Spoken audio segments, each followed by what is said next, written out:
For a small light cruiser designed mainly for trade protection in an era of treaty constraints, Achilles would go on to an incredibly varied and long life.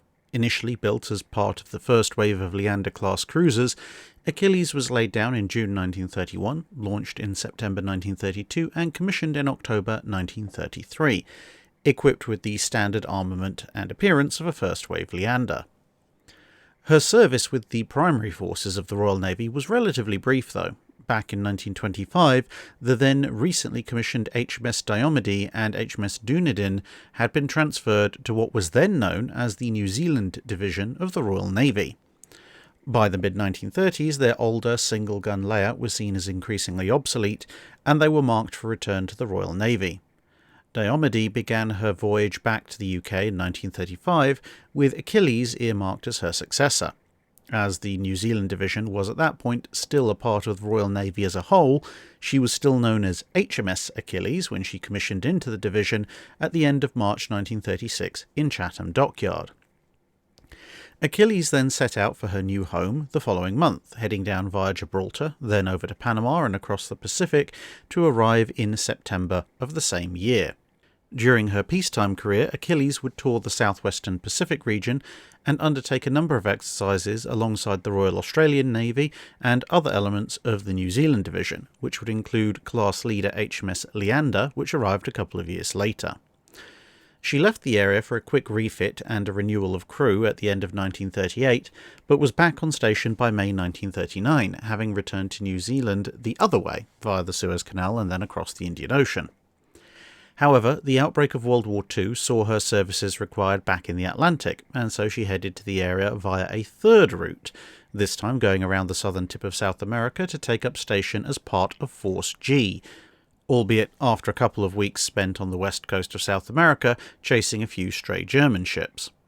Along with the Ajax, Exeter and Cumberland, Achilles patrolled the southern Atlantic and searched for German surface raiders from late October 1939 through to mid-December, whereupon the force, minus Cumberland, encountered the heavy cruiser Graf Spee at the Battle of the River Plate. As per Commodore Harwood's plan, Achilles went one way with her sister Ajax, whilst Exeter went the other, to divide the Germans' fire. This was relatively successful, and Graf Spee was driven into Montevideo, which would turn out to be its last act. Achilles came out of the fight with the least damage of the three British cruisers, having taken only a single near miss, which had killed 4 men and wounded another 7. Achilles remained in the area until February 1940, by which point it was judged that any remaining threats could be dealt with by a lesser force, and so she headed back to New Zealand. As her service up to this point in the war had technically been under direct Royal Navy command, she now reverted to the New Zealand Division on the 23rd of February upon her arrival, to something of a hero's welcome. Resuming patrol and escort duties in home waters, she narrowly missed 2 German surface raiders, the Hilfskreuzer Orion and the Adjutant, a vessel captured by the Hilfskreuzer Comet and turned into an auxiliary. During this period, she would also change from HMS Achilles to HMNZS Achilles, as on the 1st of October 1941, the Royal New Zealand Navy officially came into existence. Shortly thereafter, the Pacific area became a lot more active as Japan entered the war. Initially assigned to Force Z, Achilles was en route to Singapore when the loss of Prince of Wales and Repulse made that particular posting somewhat pointless, and so she returned to the southwestern Pacific for various operations, mostly convoy escort and patrol again, although she would occasionally also be assigned to help escort US forces such as Task Force 11 and Task Force 67. During 1942, she would receive some 20mm Oerlikons to upgrade her anti-aircraft defences, but in January 1943, in the closing stages of the Guadalcanal campaign, she was hit by 1 bomb out of 4 that were dropped on her. This bomb hit X turret, blowing the roof off. After some temporary repairs, she headed back to the UK for a full set of repairs and a refit, which doubled her heavy anti-aircraft battery by replacing the various single 4-inch guns with twin mountings, plus, of course, a new radar suite and even more light anti-aircraft guns.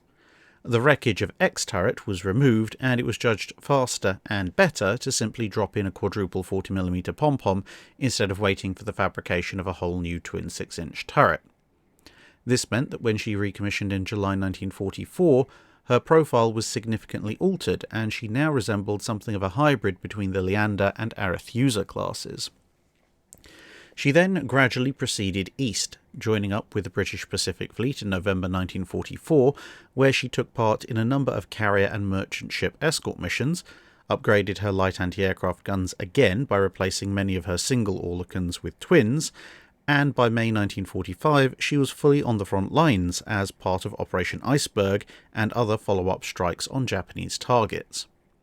Operating alongside the US Navy as well as the British Pacific Fleet, and sometimes as an interpreter between the two, Achilles was on station pretty much continuously until the end of the war.